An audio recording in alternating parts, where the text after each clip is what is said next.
The October rain fell in sheets against the windows of Ravencroft Manor as Alexander Thornwell, Duke of Ravencroft, sat behind the mahogany desk that had belonged to 5 generations before him and reviewed the marriage contract with the same cold precision he brought to reviewing quarterly accounts.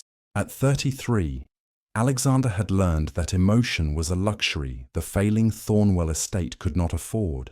His father's drinking and gambling had seen to that, leaving debts that threatened to swallow everything unless Alexander produced an heir to secure favourable terms with creditors who still valued the ancient bloodline, even if they no longer trusted the family's financial judgment. The woman arriving today was a solution to a problem, nothing more. Lady Eleanor Ashworth, 25, unmarried, from a respectable family desperate enough to accept Alexander's brutally pragmatic terms without expecting anything resembling affection. Her father, Lord Ashworth, needed his daughter married to settle his own mounting debts, and Alexander needed a wife who would ask no inconvenient questions about love or companionship. It was a transaction that suited both parties perfectly. When Ridley the butler showed Lady Eleanor into the study at precisely 11 o'clock on October 15, 1847, Alexander glanced up with the same dispassion he might afford new draperies. Noting her appearance only to confirm she met minimum requirements, she was small and slight in a dark blue travelling dress, with chestnut hair pulled back severely, and hazel eyes that remained fixed on the carpet rather than meeting his gaze. Unremarkable features, quiet demeanour, thoroughly forgettable, good. He would not be distracted by beauty or charm from the practical necessities that governed his life. "Lady Eleanor," he said without rising or offering pleasantries, "your father explained the arrangement. Do you understand the terms?" "Yes, Your Grace." Her voice was steady despite her obvious nervousness. "I understand completely. Then we need not waste time on sentiment." Alexander slid the contract across the desk along with a pen. "You will become Duchess of Ravencroft, manage the household, fulfill social obligations, and provide an heir. In return, your family's debts will be settled, and you will have security and position. Sign here." Eleanor's hand trembled only slightly as she signed her name in neat script, and Alexander noted with approval that she asked no questions, made no protests, harboured no apparent illusions about what this marriage would entail. Perfect efficiency. "The wedding is November 20th, Alexander stated, already returning his attention to the ledgers that required far more focus than his future wife. "Ridley will coordinate details with your family. You may go." She curtsied, a gesture he barely acknowledged, and departed as quietly as she had arrived, leaving only the faint scent of lavender and the signed contract that would bind them together for life. Alexander filed the document away and dismissed Lady Eleanor Ashworth entirely from his thoughts. She was simply another obligation fulfilled, nothing more. He could not have known that the forgettable woman in dark blue would one day become the only thing in his world that truly mattered. But that realization would come only after he had nearly destroyed her through his deliberate coldness. Only after watching her collapse and understanding with devastating clarity what he stood to lose. The wedding at Ravencroft's private chapel on November 20th, 1847, was attended by obligation rather than joy. A scattering of family members who came because propriety demanded it, society figures who came to witness the Duke finally securing his succession, and not a single soul who came for love. Eleanor stood at the altar in an ivory gown hastily altered from Alexander's late mother's wardrobe, and repeated vows that felt like signing away the last remnants of foolish dreams she hadn't realized she still harbored. She had known what this was, and had accepted the terms with clear eyes. Yet some treacherous part of her heart had whispered that perhaps in time he might come to care for her, might see her as more than a contractual obligation. She glanced at Alexander as the vicar droned through the liturgy. His profile was carved marble, beautiful and utterly remote, his jaw set with grim determination one might bring to unpleasant but necessary tasks. When he placed the ring on her finger, his touch was brief and impersonal, and he did not meet her eyes. The wedding breakfast was mercifully short, and when the last guest departed, Eleanor found herself in the Duchess's chambers, being prepared by silent maids for her wedding night. Alexander came to her after full dark with the same businesslike manner he brought to all his affairs. What followed was respectful, careful, and utterly devoid of tenderness. A duty fulfilled with the efficiency of checking items off lists. When it was finished, he rose, adjusted his dressing gown, and spoke his first words since entering. "Good night, Eleanor." Then he was gone, the connecting door closing with a soft click that echoed in the sudden silence. Eleanor lay motionless in the darkness and felt a single tear slide into her hair. This was her life now, this beautiful prison, this cold marriage, this man who would never see her, never want her, never love her. In the weeks that followed, they established a routine of careful avoidance, maintaining separate lives within the same house. Alexander buried himself in the estate business, leaving at dawn and returning after dark. Eleanor learned the rhythms of a household that ran efficiently without requiring her input, and slowly, quietly resigned herself to a lifetime of invisibility. By early December, Eleanor had begun to understand the true scope of neglect at Ravencroft Manor. The estate was grand but fading, curtains worn thin, carpets threadbare in centres, a pervasive chill that spoke of economies made in coal, and fires lit only when absolutely necessary. More than physical deterioration, she noticed how servants moved through duties with mechanical efficiency but without warmth, how they startled when she spoke kindly, how the housekeeper, Mrs. Brennan, actually had tears in her eyes when Eleanor asked her opinion about updating the kitchen supplies. Eleanor began making small changes, subtle ones that wouldn't draw Alexander's attention. She ordered fires lit in morning rooms, authorized better provisions for staff meals, learned servants' names, and inquired about their families. Slowly, Ravencroft began feeling less like a mausoleum and more like a home, at least in corners where Eleanor's influence reached. Alexander noticed none of it. He remained buried in ledgers and correspondence, and on the rare evenings when they shared dinner, a concession to propriety rather than any desire for companionship. Eleanor's attempts at conversation met with monosyllables and dismissals until she learned to eat in silence. She found her solace in the library, that vast room on the eastern side of the house filled with books accumulated over generations. Here at least she could escape into other worlds, other lives. She read voraciously, poetry and philosophy, novels and natural history, losing herself for hours among leather-bound volumes. It was in the library that Alexander found her one evening in late January. Though he had only entered to retrieve a specific legal text, the fire had burned low, and at first he thought the room was empty. Then he saw her curled in the wing-back chair by the window, a book open in her lap, her head tilted against the chair's high back in sleep. Alexander stood motionless in the doorway. For the first time since their wedding, perhaps for the first time since meeting her, he actually looked at his wife. Really looked. In sleep, the careful blankness she wore like armor had fallen away, revealing something softer, younger. Firelight caught in her chestnut hair, turning it amber and gold, where he had only seen it as plain and unremarkable. There was a gentle curve to her cheek, a delicacy to her features he had never registered. His eyes fell to the book in her lap, Locke's essay concerning human understanding. Not a novel or poetry, as he might have expected, but dense philosophy. Something stirred in his chest, unfamiliar and unwelcome. She was a person, he realized with uncomfortable surprise, not merely a function, but a person with thoughts and intelligence, who read Locke by firelight and fell asleep in library chairs. The feeling that stirred might have been shame, or perhaps the first hairline crack in walls he had built around anything resembling his heart.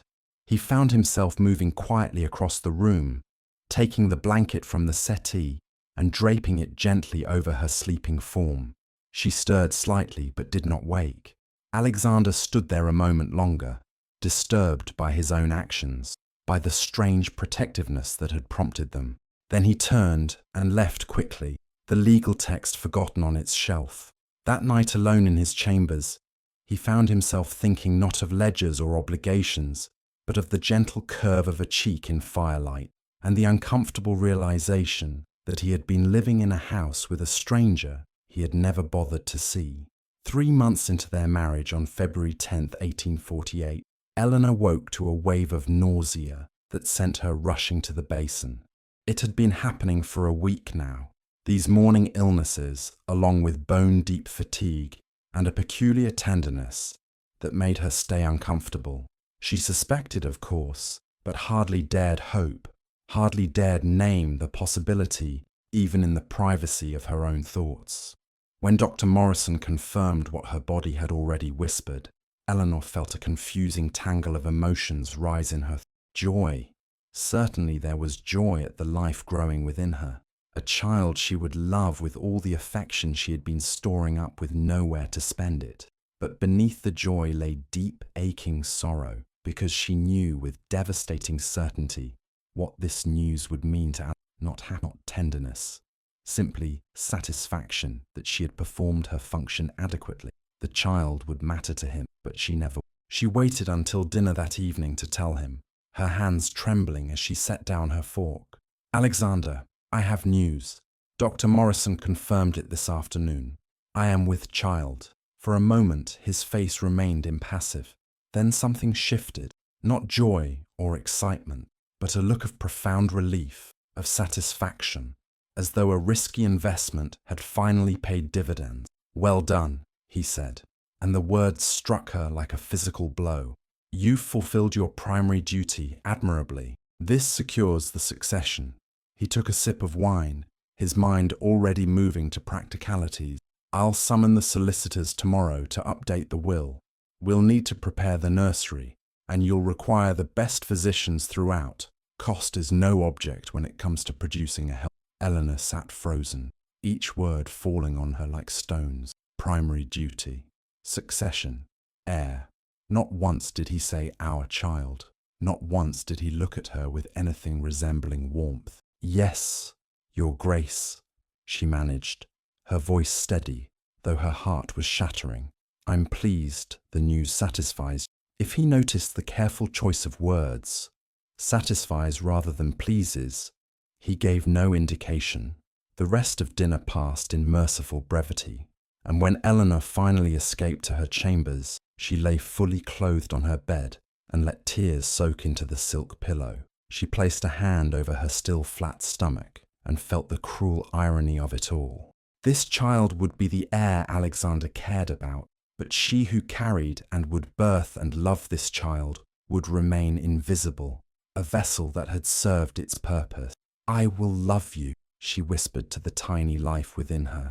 "Even if your father never loves me, I will love you enough for both of us." The 4th month of Eleanor's pregnancy brought a change in Alexander's behaviour, though not the change her foolish heart might have wished for. He became attentive in the way a gentleman farmer might become attentive to a prized mare carrying valuable foal, solicitous of her condition, meticulous about her care, but never actually seeing her as anything beyond the vessel she represented. Dr. Morrison was summoned weekly. Cook received detailed instructions about nutrition. Alexander personally reviewed menus to ensure Eleanor received adequate sustenance. He forbade her from any strenuous activity and imported special tonics from London. All of this he did with businesslike efficiency. Not once did he ask Eleanor how she felt, whether she was frightened, if she needed comfort rather than tonics. His concern was for the heir, and the distinction was painfully clear.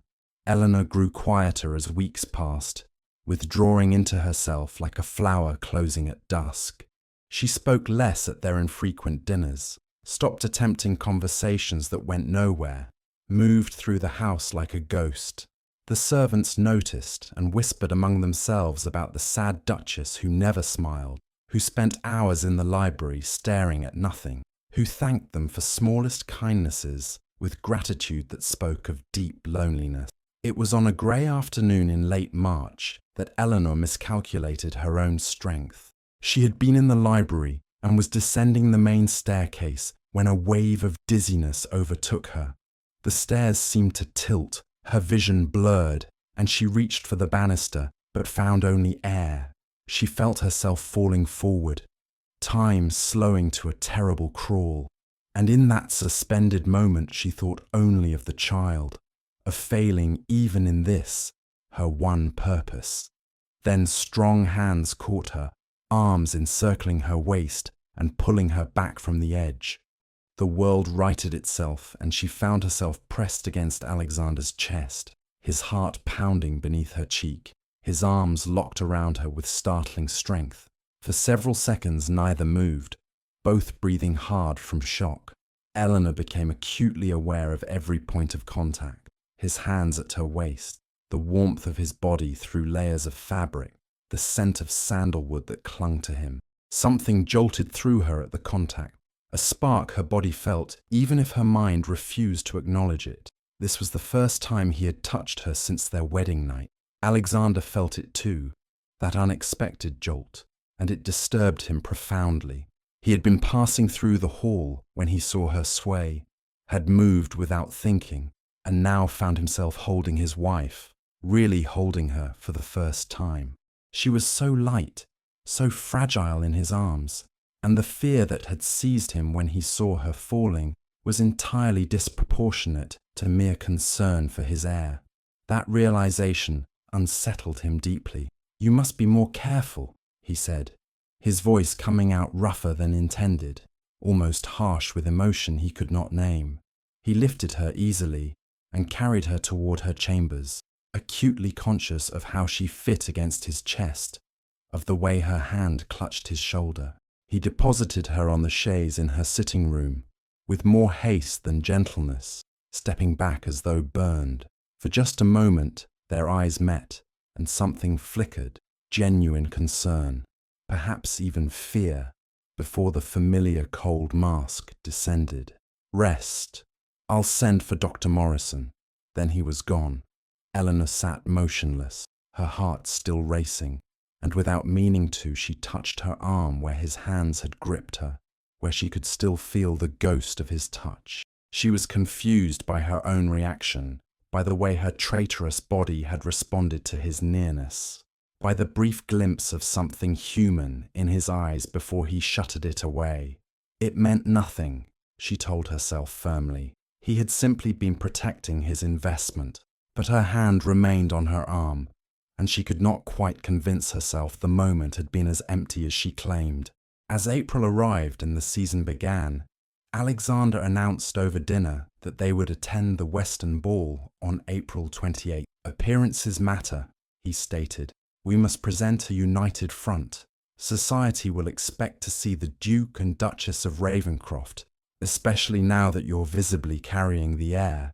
Eleanor's fork paused halfway to her mouth, anxiety tightening in her chest.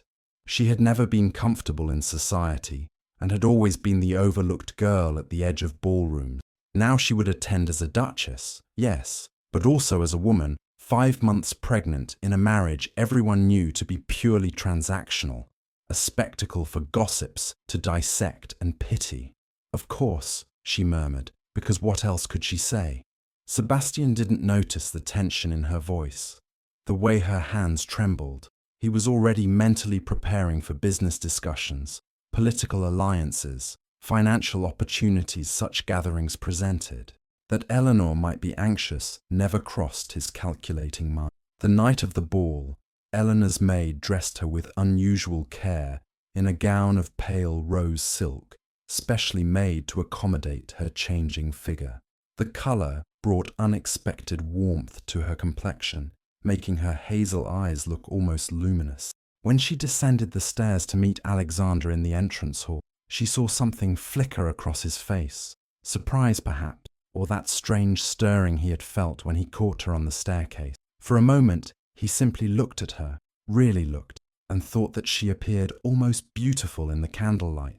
"You look presentable," he said finally, the compliment so grudging it barely qualified as one.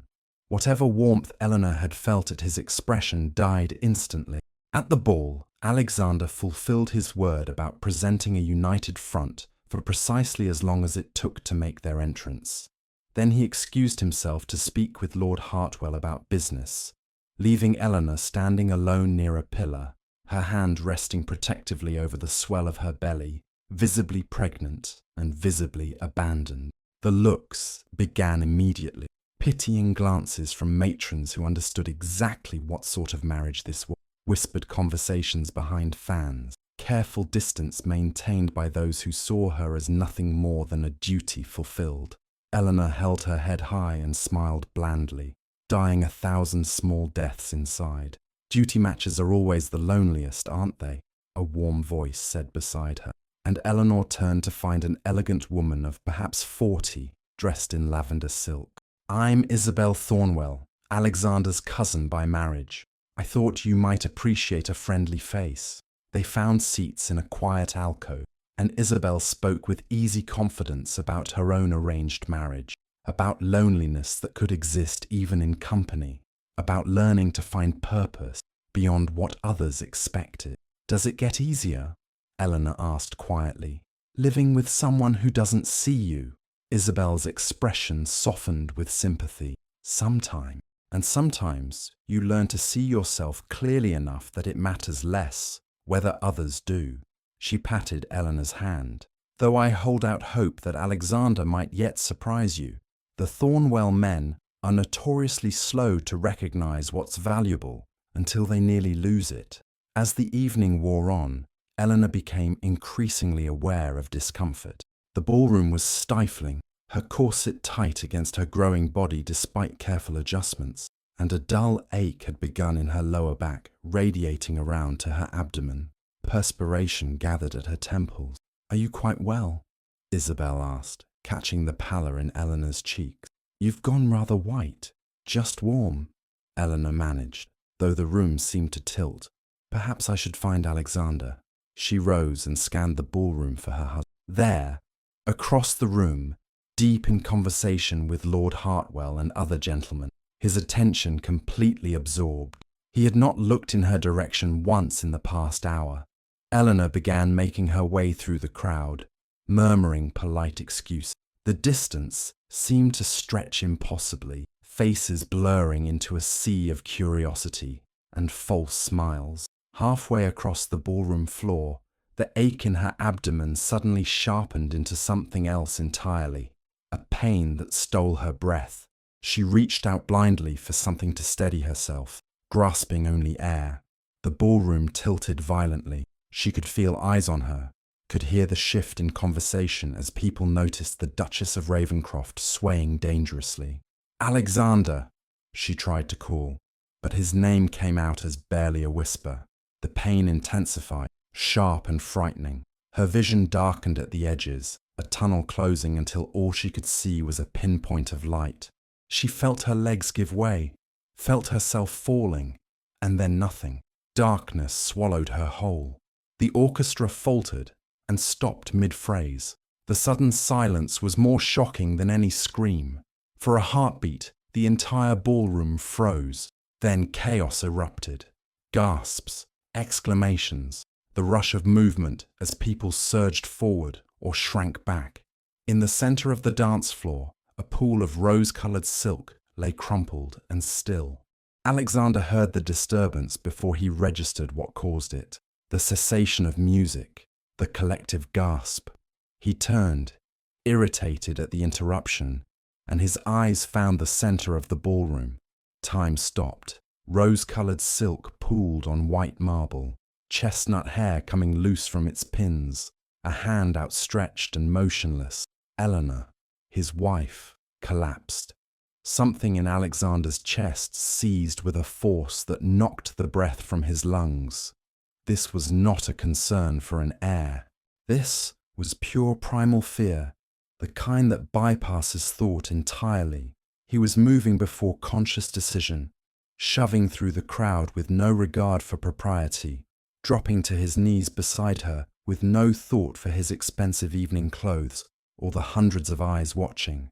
"Eleanor," he said, and her name on his lips sounded wrong, foreign, because he so rarely spoke it. His hands hovered over her, afraid to touch, afraid not to. Her face was grey-white, her lips slightly parted, and she was so terribly still. The ballroom spun around him, voices calling for doctors, but Alexander heard none of it.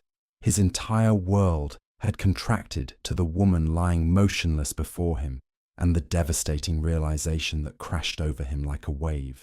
He could not lose her, not the heir, her. When had that happened? How had she become essential without his noticing? Alexander gathered Eleanor into his arms with hands that trembled. "Eleanor!" he said again, louder this time, as though the force of his voice might call her back. There was no response, nothing but the shallow rise and fall of her chest that told him she still lived.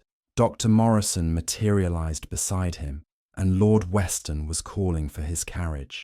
Alexander carried his wife through the parting crowd, aware of nothing but her weight in his arms and the terrifying fragility of it.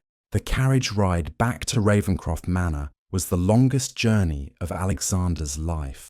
He sat with Eleanor cradled against his chest, one arm supporting her shoulders, his other hand pressed against her belly where his child grew, trying to feel movement, reassurance, anything. Her head rested in the hollow of his throat, her breathing soft and worryingly shallow. Alexander's heart pounded with fear he had not felt since childhood, since the night his mother died, and he learned that all the titles and wealth in the world could not protect you from loss.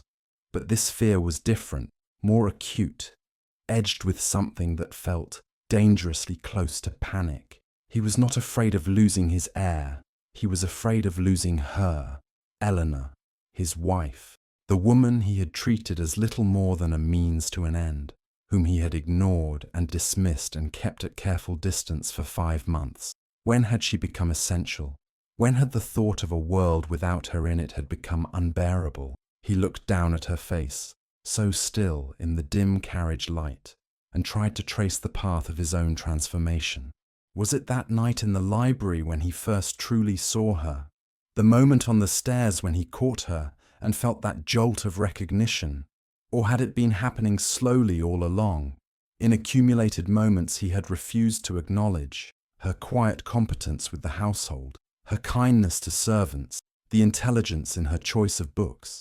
At Ravencroft, he carried her directly to her chambers, refusing to relinquish her until absolutely necessary. When Dr. Morrison finally insisted he needed space to examine her properly, Alexander retreated only as far as the corner of the room, standing rigid while the physician conducted his examination. The minutes stretched into eternities. Alexander's mind, usually so ordered, spun in unfamiliar chaos. If she died, if both she and the child died, it would be his fault, his cold neglect, his insistence on dragging her to that ball when she was clearly unwell, his complete failure to notice her distress. She had been collapsing while he discussed grain prices, and the guilt struck him with physical force. Dr. Morrison finally straightened. "Her grace is stable for the moment. The child appears unharmed. I can feel movement, but she's severely overtaxed, possibly dehydrated, with signs of strain that concern me. The next hours will be critical. She needs complete rest and careful monitoring." Alexander nodded, unable to form words. As Morrison gave instructions to the hovering maid, Alexander moved to the chair beside Eleanor's bed and sat heavily, his eyes fixed on her colourless face. He reached out hesitantly and took her hand, so small and cold in his, and made a silent promise. If she survived this, if she opened her eyes again, he would be different, better. He would see her, truly see her, the way he should have from the beginning. He would not waste whatever chance he might be given to know the woman he had married, the woman who had somehow become the person he most feared losing in all the world. Eleanor woke to pale morning light filtering through bed curtains. Her body ached with deep weariness, and her throat was parched. She turned her head and found Alexander sitting in the chair beside her bed. The shock of it brought everything rushing back. The ballroom, the pain, the terrible spinning darkness. Alexander looked nothing like the composed Duke who had escorted her to the ball. His evening clothes were rumpled, his cravat missing, his dark hair dishevelled. His eyes were shadowed with exhaustion, and stubble darkened his jaw. He looked almost human. Their eyes met, and something passed between them that had never existed before. A connection, tentative and fragile, but undeniably real. "You're awake," he said, his voice rough with relief. "How do you feel?" "Tired," she whispered. "The baby is safe. Dr. Morrison confirmed it. Strong heartbeat, good movement. You gave us all a considerable fright, but the child is unharmed. Us, not me. As though there were others whose concern mattered. I'm sorry," she began automatically. "I didn't mean to cause—" "Eleanor!" He said her name with surprising firmness, and his hand moved to cover hers on the counterpane. "You frightened me." The words hung in the air between them, simple and devastating. "Not you endangered the heir, or you jeopardized the succession. You frightened me." Eleanor stared at him, unable to formulate a response, unsure what this meant. "You must rest," he said finally, withdrawing his hand with what might have been reluctance. "Dr. Morrison's orders are absolute bed rest for at least a week. I've instructed the staff that you're to have anything you need." He stood, and Eleanor thought he would leave as he always did. Instead, he paused at the foot of the bed, his hands gripping the carved post. "I'll return this afternoon if you're amenable. Perhaps I might read to you. You shouldn't be alone." Then he was gone, leaving Eleanor to stare at the closed door in bewildered wonder. In the days that followed, Alexander became a fixture in her chamber. He came every afternoon, settling into the chair beside her bed with whatever book she requested, novels, poetry, the philosophy she favoured. His voice reading aloud was surprisingly pleasant, deep and measured. Sometimes they talked between chapters, small conversations at first, but gradually deepening. He asked about her childhood, her interests, opinions he had never bothered to solicit before. She answered cautiously, still uncertain of this shift. The walls between them developed hairline cracks that widened with each visit. By the 6th month of her pregnancy, in early June, Eleanor had recovered sufficiently for gentle exercise. Alexander announced she should take daily walks in the garden for fresh air, but only with him present to ensure she didn't overexert herself. The walks began awkwardly, silent affairs, as they traversed gravel paths at sedate pace, neither sure what to say. But gradually, Eleanor began to speak, at first commenting on small things, then sharing more. She spoke of books, drawing connections between philosophical concepts and practical applications. She mentioned improvements she'd quietly implemented in the household. She offered observations about the world, thoughts she'd been storing up with no one to share them with. Alexander found himself not merely listening, but truly hearing her, perhaps for the first time. She was intelligent, remarkably so, with an incisive mind that cut through pretense to underlying truth. She was observant, noticing details about the estate that had escaped his leisure-focused attention, and she was kind, consistently and genuinely kind. How had he never noticed any of this? One afternoon, as they walked past a section where stone cherubs decorated the fountain, Eleanor made a wry comment about their expressions, suggesting they were judging the current residents' choices. The observation was so unexpected, so gently absurd, that Alexander found himself smiling. Eleanor, emboldened, added that the one by the roses looked particularly disapproving of the pruning strategy. And then she laughed, a genuine unguarded sound that transformed her entire face, lighting her hazel eyes and softening features that melancholy had kept carefully controlled. The sound stopped Alexander in his tracks. He stood motionless on the gravel path, staring at his wife, and realized with absolute certainty that he had never heard her laugh before. Not once in 6 months of marriage. What kind of existence had he condemned her to? What kind of man had he been? But more than guilt, he felt something else entirely, a fierce, inexplicable desire to hear that sound again, to be the cause of it, to see her face light with genuine joy, and know that he had put that expression there.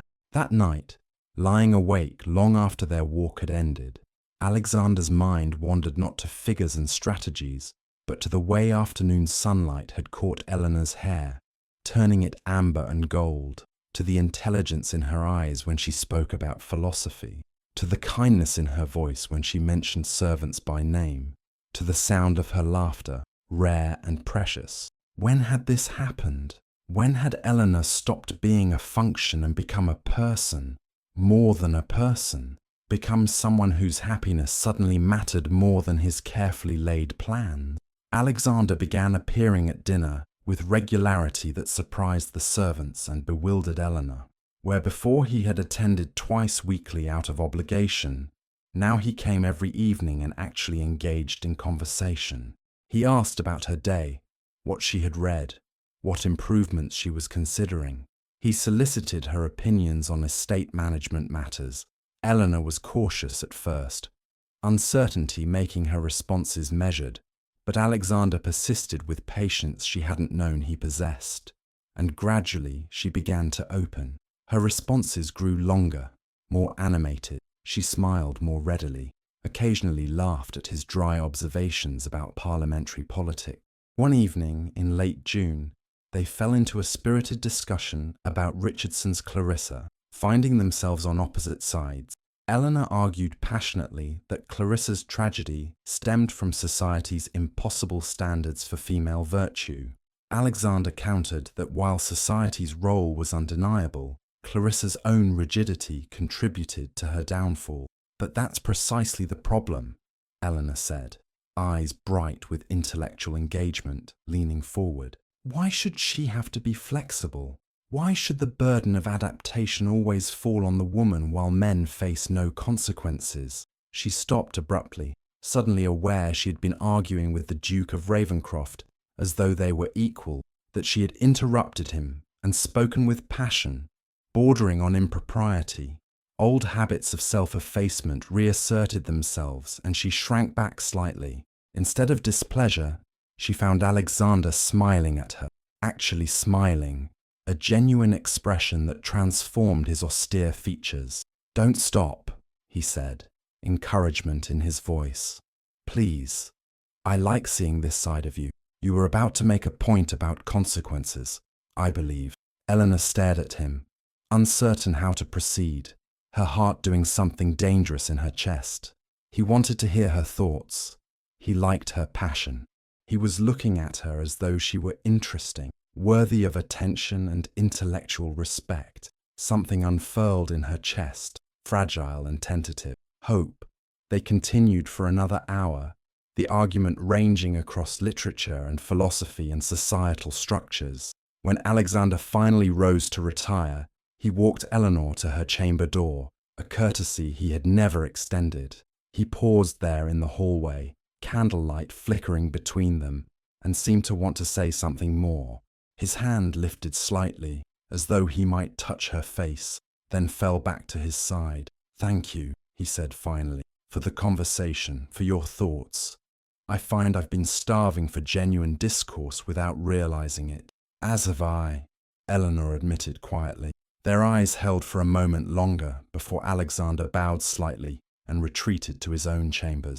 Eleanor entered her room in a daze and allowed herself, for the first time in months, to hope that perhaps her marriage might become something more than the cold transaction it had begun as. In early July, an unseasonable cold snap swept through the region. Eleanor, 7 months pregnant and more susceptible to weather changes, caught a chill after sitting too long by a drafty window. It was minor, a slight fever, a cough, but Alexander's reaction was entirely disproportionate to actual danger. He became almost frantic with worry, his usual composure cracking. He moved his entire working operation to the chair beside Eleanor's bed, refusing to leave even when she insisted she was fine. He brought her tea himself, testing the temperature before allowing her to drink. He read to her for hours, his voice a constant soothing presence. On the second day of her illness, Eleanor slipped into deeper sleep in the afternoon. Alexander sat beside her, pretending to review accounts, but actually watching the rise and fall of her chest, monitoring each breath. In her sleep, Eleanor stirred restlessly and murmured something indistinct. Alexander leaned closer, thinking she might be waking. Her lips moved again, forming words barely louder than breath. "Why couldn't you have wanted me too?" The words struck Alexander like a physical blow, piercing through all his defenses to lodge somewhere in the region of his heart. "Me too," she had said, as though she understood he wanted the child, but could not understand why that want had never extended to include her, as though she had been hoping all these months that he might come to want her as well, not for function or duty, but for herself. The truth of what he had done to her, the loneliness he had condemned her to, crashed over him with devastating clarity. Eleanor woke an hour later to find Alexander still sitting beside her, but something had changed in his expression. He was looking at her with intensity she could not decipher, something haunted and hungry, and lost all at once. "Eleanor," he began, and her name sounded like a prayer. Then he stopped, the words hovering just beyond his reach. He was a man who had commanded troops in his youth, who managed vast estates and navigated treacherous parliamentary politics. But he could not find words for what he felt in this moment, the guilt and longing and desperate wish to undo months of neglect, to begin again, to want her from the start the way he was beginning to understand he wanted her now. The words would not come. Instead, he reached out slowly and took her hand in both of his. He simply held it, feeling the delicate bones and cool skin, the flutter of her pulse at her wrist. He held her hand as though it was something precious, something he had nearly lost through his own blindness. Eleanor looked at their joined hands, then up at his face, confusion and cautious hope warring in her eyes. She did not pull away. For now, in the quiet of her sick room with afternoon light fading beyond windows, it was enough. Not forgiveness, perhaps, not yet understanding, but a beginning, a tentative bridge across the chasm that had separated. Eleanor's fingers curled slightly, returning the pressure of his grip, and they sat together in silence as shadows lengthened and something new and fragile began to take shape between them. As summer faded into autumn, Alexander's transformation became apparent to everyone in the household. The cold, austere Duke of Ravencroft was thawing in ways that would have seemed impossible months prior. He smiled more readily, laughed occasionally at Eleanor's observation, and was always aware of where she was and what she needed. The servants whispered among themselves that His Grace was falling in love with his own wife, and wasn't it the strangest and loveliest thing they'd ever witnessed? When Isabel came to visit in mid-October, she observed the change immediately, watched Alexander's eyes follow Eleanor across the drawing room, noticed how his entire countenance softened when his wife spoke, and saw the small unconscious gestures of care he offered constantly. "He's finally seeing you, dear," Isabel said during a private moment, "really seeing you." But Eleanor, despite evidence accumulating around her, was afraid to believe. She had been invisible for so long, had resigned herself so completely to a marriage of cold duty, that this new tenderness felt dangerously fragile. "Surely this is temporary," she told herself. "Surely it's simply a concern for the child. Once the baby is born and succession secured, surely Alexander will retreat back into the cold distance." She could not bear to hope otherwise and be disappointed. One evening in late October, as they sat together in the library, their place now where they spent most evenings, Alexander rose and retrieved something from his coat pocket. "I have something for you," he said, with an unusual hesitancy in his voice. He handed her a small wrapped package. Eleanor opened it with trembling fingers and found a first edition of Mary Wollstonecraft's Vindication of the Rights of Woman, a book she had mentioned wanting months ago in passing during a garden walk. She had not mentioned it since, and had barely remembered the comment herself. But Alexander had remembered. He had sought it out, purchased it, kept it until the right moment. "Alexander," she whispered, tears threatening. "I can't believe you remembered." He sat beside her on the settee, closer than propriety required, his expression more vulnerable than she had ever seen it. "I remember everything you say now," he admitted quietly. "I'm trying to make up for all the months when I didn't listen, didn't see." He struggled for words. "Eleanor, I haven't been what you deserved. I was cold and cruel, so determined to protect myself from feeling anything that I failed to see the extraordinary woman right in front of me." His hand found hers, lacing their fingers together. "I'm trying to be better. I want to be better for you." For you echoed in the space between them, heavy with meaning. Not for the air, not for duty, for her. Eleanor looked at their joined hands, at his earnest, uncertain face, and felt walls around her heart, walls built for self-preservation, begin to crack. "I don't know how to trust this," she said honestly. "I want to, but I'm afraid." "Then let me prove it," Alexander said softly. "Let me show you through consistent action that I've changed, that I'm finally brave enough to be the partner you deserved from the beginning." Winter settled over Ravencroft Manor as November gave way to December. Eleanor was 8 months pregnant now, her body heavy and ungainly, the child within her active and demanding. She moved slowly through the house, one hand always pressed to her aching back. Alexander was openly anxious now, his concern reaching levels that would have been comical if Eleanor hadn't found it endearing.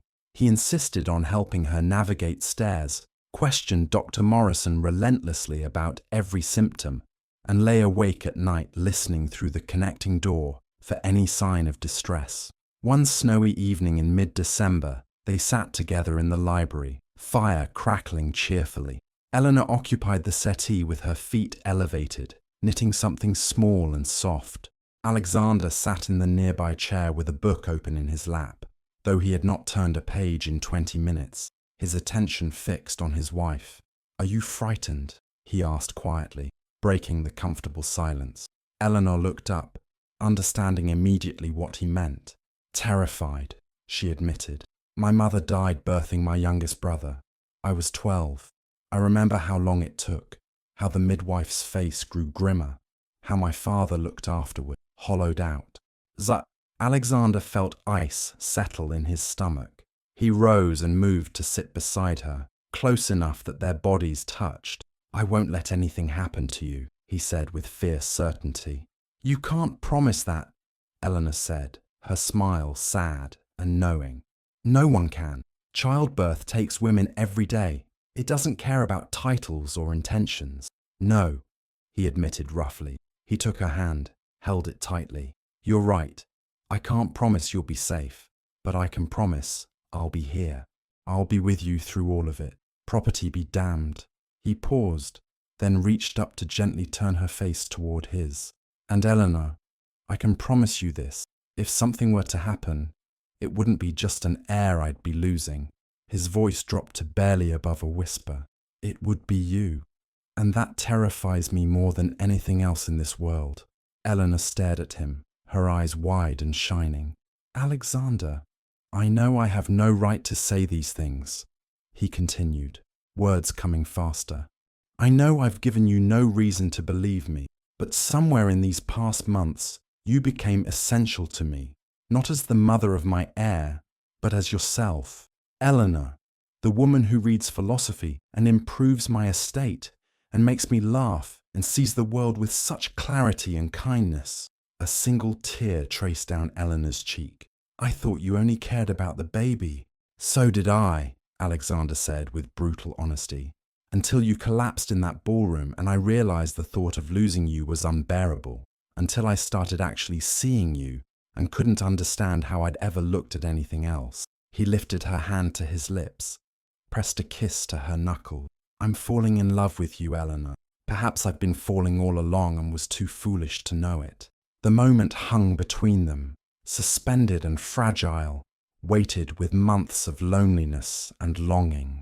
"Alexander," Eleanor whispered, using his given name without his title for the first time. When did this happen? When did I become more to you than just a duty? He was quiet for a long moment, his thumb tracing patterns on the back of her hand.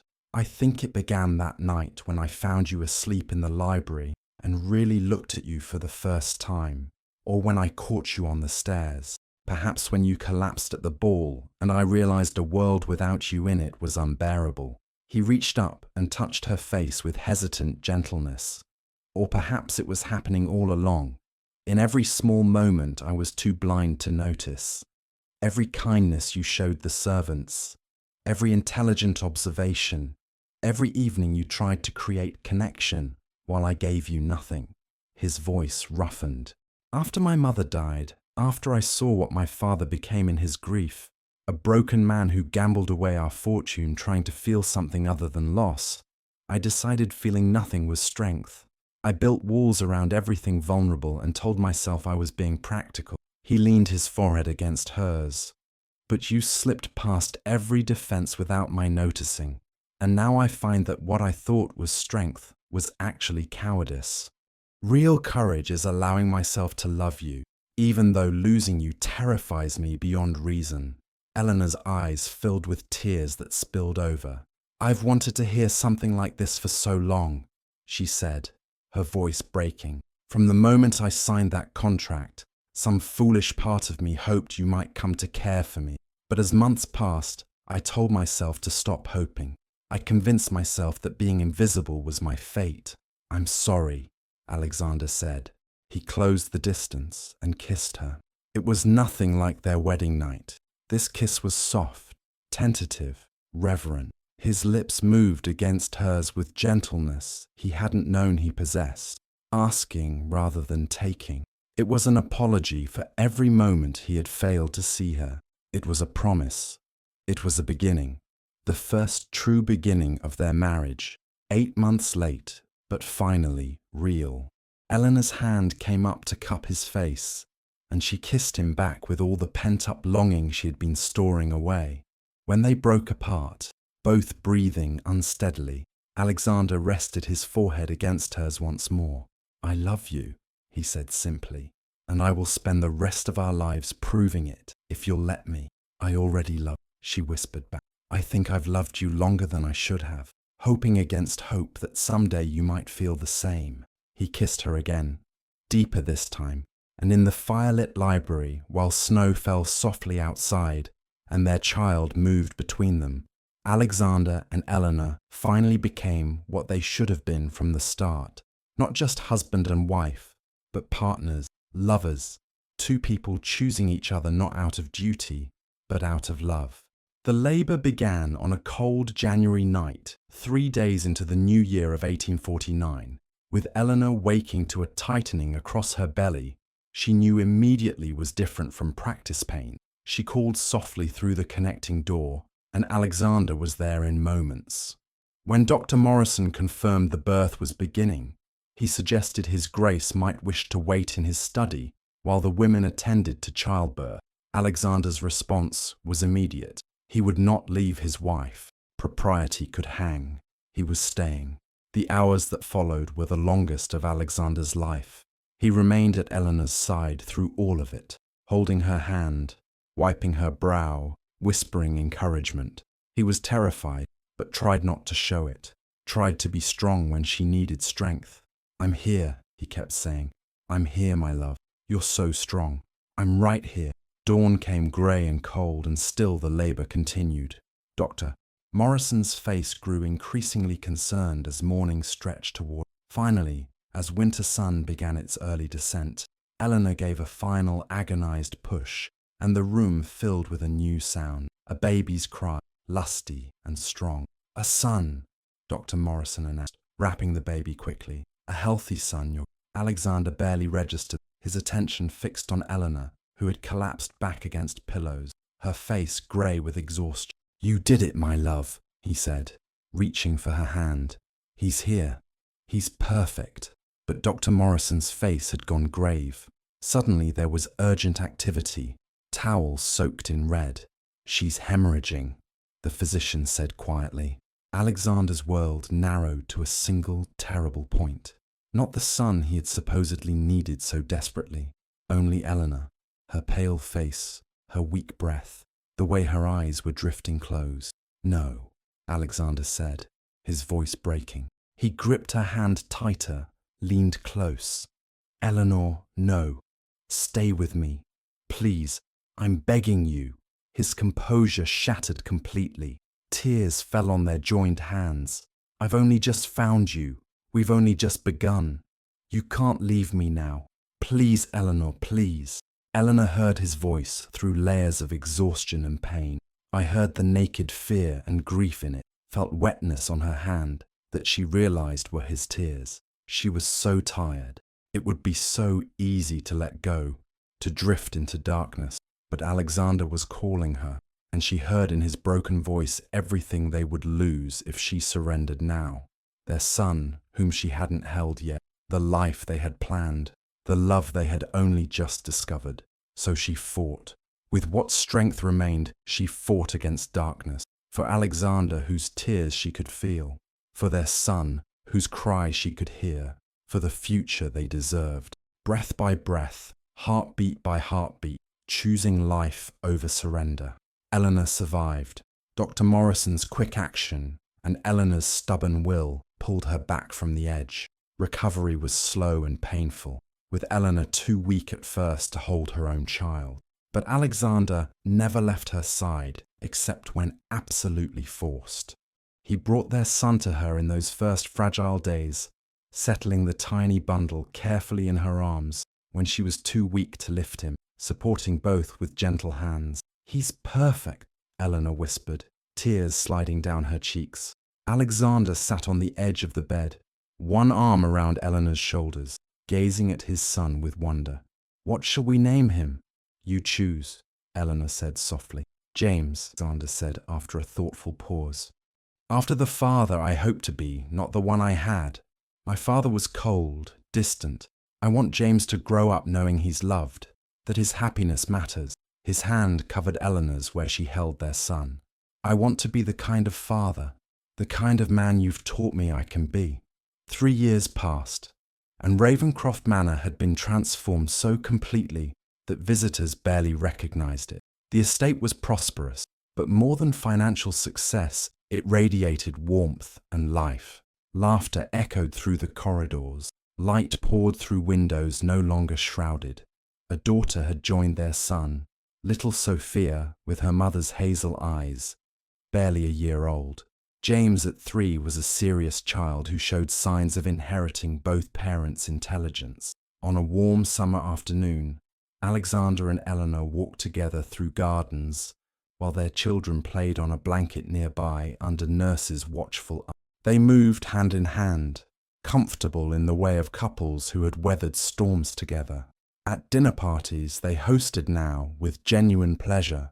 People remarked on the Duke and Duchess of Ravencroft, how devoted they were, how obviously in love. The way the Duke's eyes followed his wife across a room, the small touches they exchanged, the private smiles. Who would have thought? Gossips whispered romantically. When they married for purely practical reasons, everyone knew it was nothing but business. Now, theirs is one of the great love stories. Alexander still remembered with crystalline clarity the moment Eleanor collapsed in the ballroom, rose-coloured silk pooling on white marble. The memory could still fill him with retrospective terror. But more than terror, it brought gratitude.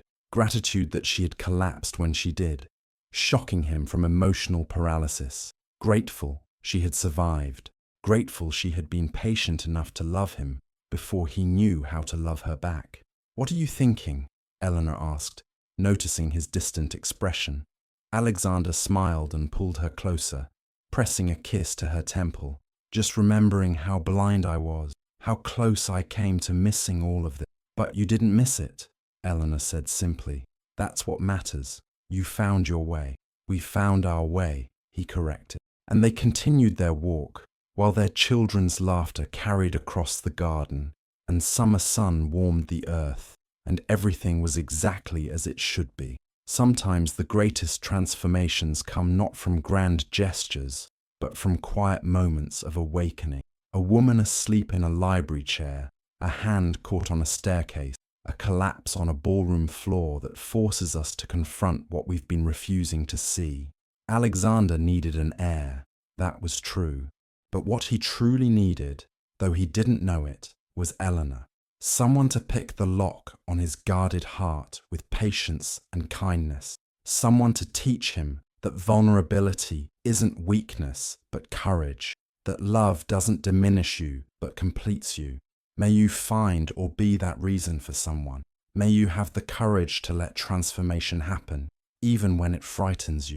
May you recognize love, even when it arrives wearing unremarkable dresses and asking for nothing while offering everything. Rest well, knowing that even the coldest hearts can learn to warm, that it's never too late for new beginnings, and that the person you thought was just a means to an end might actually be the end itself, the purpose, the meaning, the reason for everything.